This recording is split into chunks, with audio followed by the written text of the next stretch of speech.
Back to news. ఇక మాజీ మంత్రి పేర్ని నాని మాట్లాడుతున్నారు, లైవ్ లో చూద్దాం. ఇవాళ ఎప్పుడు పూర్తి చేస్తామో తెలియదు, పోలవరం ఎప్పుడు పూర్తవుతుందో నాకే తెలియదు. చంద్రబాబు నాయుడు గారు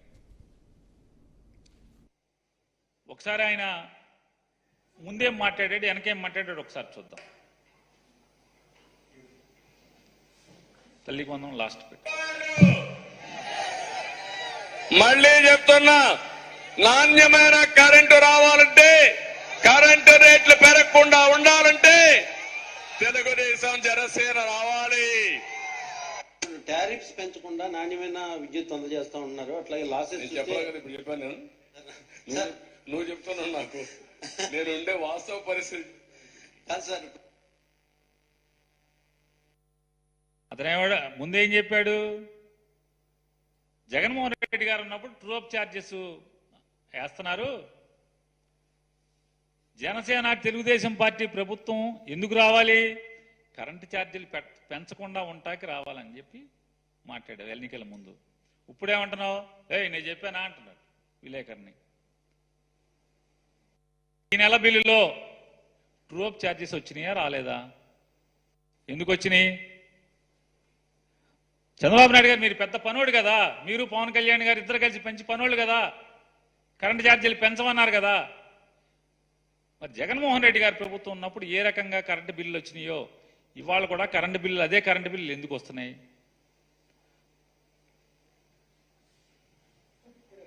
నిర్మాణానికి అమరావతిని నిర్మించలేదు. ఈ రోజు మీరు మొత్తం విజిట్ చేశారు కదా సార్, అప్రాక్సిమేట్లీ దీని నిర్మాణానికి ఎంత ఖర్చు అవుతుంది, మీరు ఎన్ని రోజుల్లో చేస్తారు? ఇప్పుడు నిన్ను అడగాలి, నేను క్వశ్చన్ విలేకరుని అడగాలంట. నిన్ను నేను నియమిస్తే నువ్వు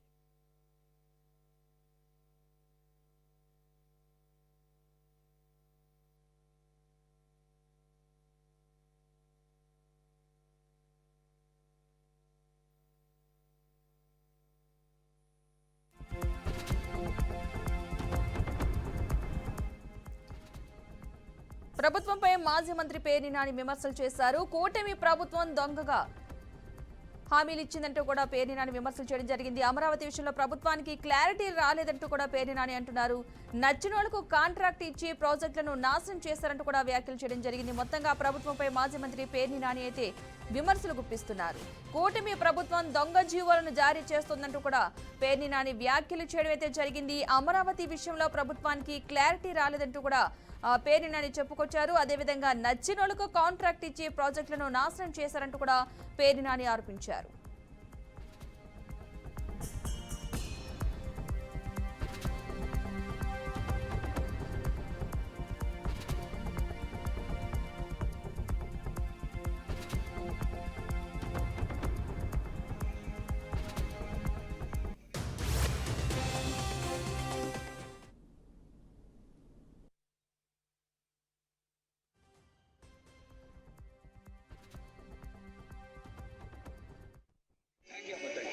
మీకు బాండ్ కూడా ఇచ్చాం రాసి, నీ దగ్గర పెట్టుకోండి బాండ్, రేపు పొద్దున ఆటోమేటిక్ అయిపోతాం.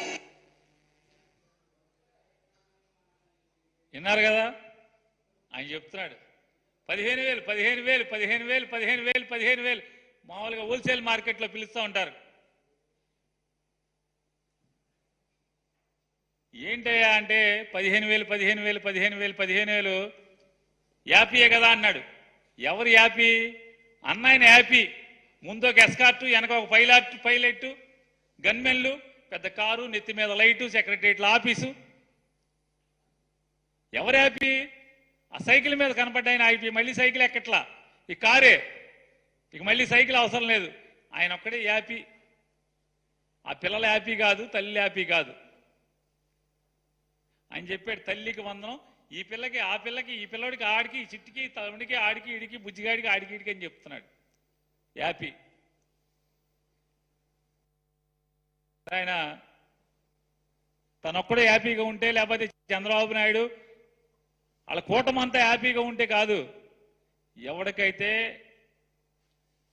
చెవులకు ఇంపుగా మీరు వాగ్దానాలు చేశారో ప్రజలందరికీ, ఆ ప్రజలు కూడా హ్యాపీగా ఉండాలి. వాళ్ళు మాత్రం అన్హ్యాపీ, మీరు మాత్రం హ్యాపీ, బాగా ఫుల్ హ్యాపీగా ఉన్నారు మీరు.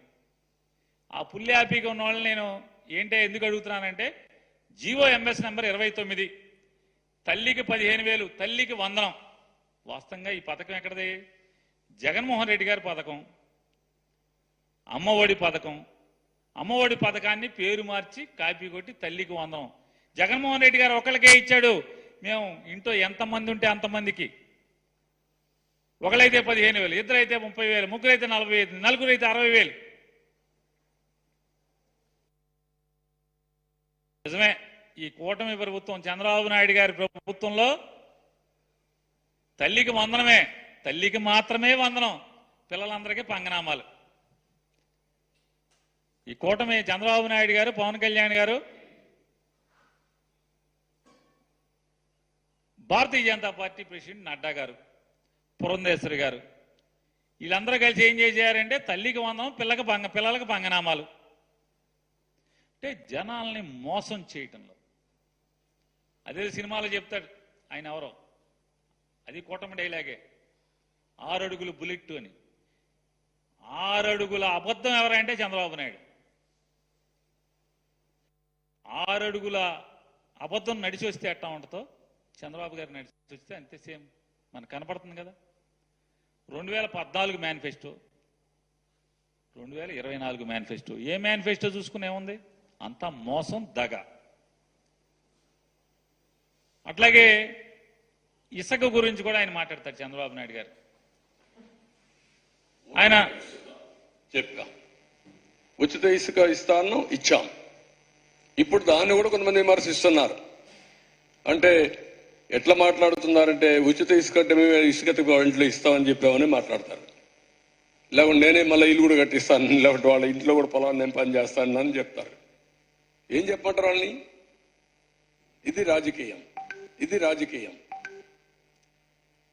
చంద్రబాబు నాయుడు గారికి అధికారం లేనప్పుడేమో అసలు వినమ్రత, వినయం, ప్రేమ, ఆప్యాయతలు ప్రజల మీద విపరీతంగా కొట్టుకొచ్చి కనపడతాయి.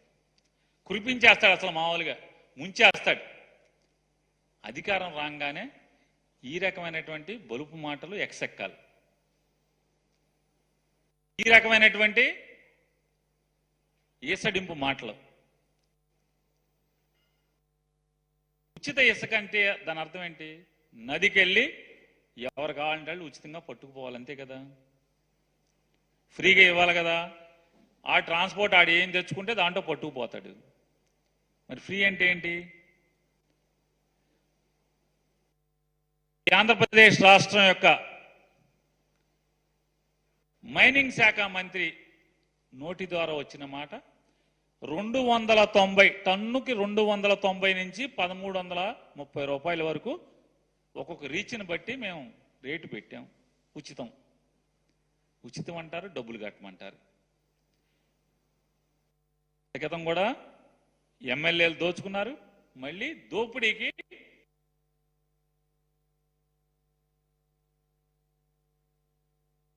ముందు తెరదీసేటువంటి కార్యక్రమం ఈ ఇసుక. వీళ్ళు తంతు ఎట్టా ఉంటుందంటే నేతి బీరకాయలో నెయ్యి ఉండదు. చంద్రబాబు నాయుడు గారి మాటల్లో నిజాయితీ కూడిన మాటలని చెప్తాడు ఆయన, నీతి ఉండదు. వీళ్ళ ఉచిత ఇసుకలో ఉచితం ఉండదు, వీళ్ళ ఫ్రీ ఇసుకలో ఫ్రీ ఉండదు, డబ్బులు కట్టాలి. చంద్రబాబు నాయుడు గారు, వాళ్ళ అబ్బాయి నారా లోకేష్ నాయుడు గారు, పవన్ కళ్యాణ్ గారు, ముగ్గురు మాటతో ఎన్నికల ముందు మాటలు కోటలు దాటిచ్చారు. ఇవాళ ఎవరు మాట్లాడట్లా, సమాధానం చెప్పరు. ఈ జీవో ఏంటని ప్రశ్నిస్తే మాట్లాడేవాళ్ళు లేరు. ఏంటండి, పిల్లల ఇంట్లో పాట పాడారు కదా, నీకు 15, నీకు 15, నీకు 15, నీకు 15 అని. ఇవాళ ఏంటి జీవో ఏంటి? తల్లికి ఒక్కళ్ళకే అన్నారు, ఇన్ని షరతులు పెట్టారు. జగన్మోహన్ రెడ్డి గారిని విమర్శించారు. అటెండెన్స్ కావాలన్నారు 75%, రేషన్ కార్డు కావాలన్నారు, ఆధార్ కార్డు కావాలి, ఎన్ని అడుగుతున్నాడు. మేమేమి షరతులు పెట్టాం, ఇంట్లో ఎంతమంది పిల్లలు బడికి వెళ్తే అంతమందికి తలో 15,000 ఇస్తామని చెప్పాను, ఆ రోజు చెప్పారు. మరి ఇవాళ మీరేం చెప్పారు జీవోలో? జగన్మోహన్ రెడ్డి గారు చెప్పినట్టే 75% అటెండెన్స్ కావాలని మీరు అడుగుతున్నారుగా, ఓటు కార్డు కావాలని అదనంగా అడుగుతున్నారుగా, రేషన్ కార్డు కావాలంటున్నారుగా, మీరు కూడా ఆధార్ కార్డు అడుగుతున్నారుగా. మరి ఇవన్నీ ఎందుకు? ఇన్ని షరతులు కావాలా అన్నారు. మేము ఒక పిల్లోడికంటే ఎంతమంది పిల్లలు ఉంటే అంతమందికి ఇస్తామని చెప్పారు, పాట పాడారు. వాళ్ళేమో ఎన్ని లేవు తూచి అని చెప్తున్నారు. ఇవాళ సంపద సృష్టిస్తామని చెప్పి చంద్రబాబు నాయుడు గారు అనేక మార్లు మాట్లాడాడు. నేను సంపద సృష్టిస్తానని. 2019లో ఈయన సృష్టించిన సంపద, ఈయన సృష్టించినటువంటి సంపద ఎక్కడ ఉందో ఎతికితే ఎక్కడ కనపడలా. అప్పులు బొక్కలు తప్పితే ఎక్కడ సంపద లేదు.